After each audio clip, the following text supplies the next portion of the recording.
Hi, this is RGK and today I will show you Indiana Jones and the Temple in the I meant Deadfall Tropics. Evil Nazis are trying to steal yet another esoteric artifact, and this will trigger our little adventure with not Harrison Ford with a navy hat. It's crazy to think that if many adventurers had not protected us during the last century, Nazis would have won World War II thanks to a ton of magic items. The leader would have rebranded himself as Fabulous Hitler. Going back to Deadfall Tropics, the story of the game is told through cutscenes. It's nothing exceptional, but it greatly contributes to the overall atmosphere of the adventure.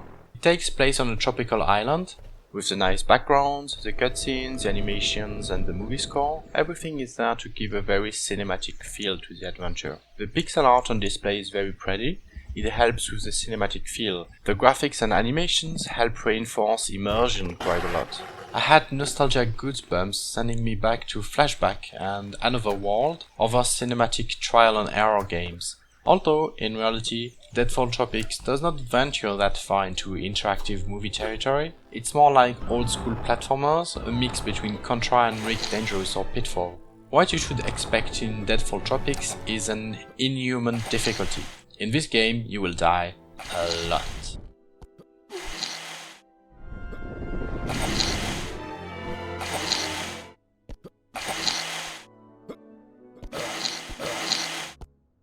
I was even raging sometimes once I managed to make progress in a nightmarish area filled with hidden traps and then circular saws on a conveyor belt, just to get sucker punched by a small puny trap right before the finish line. Grrr. The game does not allow the player to progress by dumb luck. It is necessary to master a sequence to succeed. It implies trial and error, of course, repeating a sequence over and over until you learn it by heart, and your muscle memory can perform the right dosage for each movement. Some areas can require half an hour to master. However, once you manage to do it, you can succeed in doing the same sequence within a few seconds. After a lot of practice, any tricky part becomes second nature. Despite the extreme difficulty, I always enjoyed enduring what the game threw at me. Why, do you ask? I will explain with two main points. First, contrary to many similar games, Deadfall Tropics has very smooth controls. The game even runs at 60 frames per second and the controls react instantly. If you jump, the character jumps right away. There is a sprint bar that you can use mid-flight to jump farther, which becomes a very important gameplay mechanic to clear the infernal last levels. On top of jumping, it's possible to punch or use a rifle if you found bullets for it.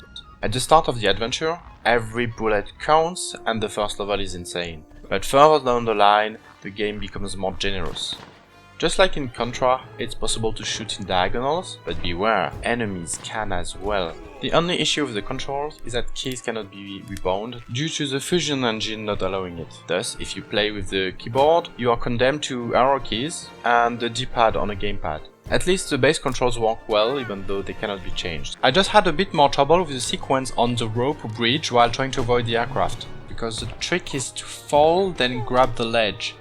I'm showing you so you already know what to do, because the game did not explain this possibility in a memorable way beforehand. And even knowing what to do, you will find it very difficult. I was talking about the pleasure to endure the game despite its difficulty, and my second point is also something that many competitor games struggle with. More precisely, how the checkpoints are spaced in the levels. Save points are not close enough to let players get through with sheer luck, while they are not so far away that the game is impossible or depressing. It's a fine balancing act that was done just right, that I was always struggling while never giving up or feeling that the challenge is impossible. The sequence to learn is never too long. On top of that, respawning is immediate. Only the last levels start to deal with very long sequences, but it remains within the boundaries of what's acceptable. And imagine the exhilaration when you finally succeed, while feeling that you did deserve it, since it was not just luck.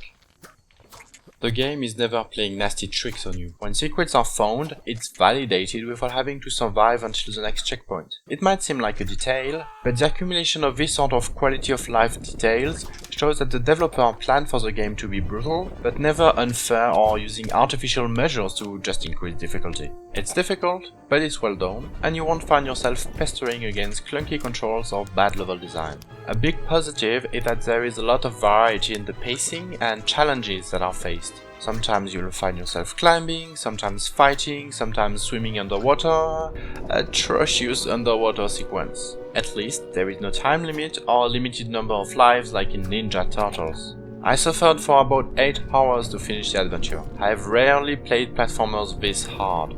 If you have a low tolerance for frustration, this is absolutely not a game for you. However, if you want to prove that you have an iron will, this game is for you. And of course, if you like traps and suffering. There is an achievement for finishing the game without dying. Cheers to the sick people who will succeed. Actually, I find that the game likes more achievements to reward progress without necessarily managing the 100%. That nearly impossible achievement alone is not enough. To conclude, it's an extremely difficult game that should only fall into the hands of masochists. But if you like that particular genre, then it's one of the best. The adventure is neat, the controls are great, the pacing is perfect, level design is well mastered and shows variety, graphics are pretty, and despite the difficulty, the game can be finished with the right amount of tenacity. I must admit that I am very fond of this sort of games, and in the Indiana Jones style of games, Deadfall Tropics is now among my favorites with Platformance Temple Death. So I recommend it if you can stomach it, and if you have enough controllers to spare, as you might throw a few of them at the walls. I hope you enjoyed this video. Bye!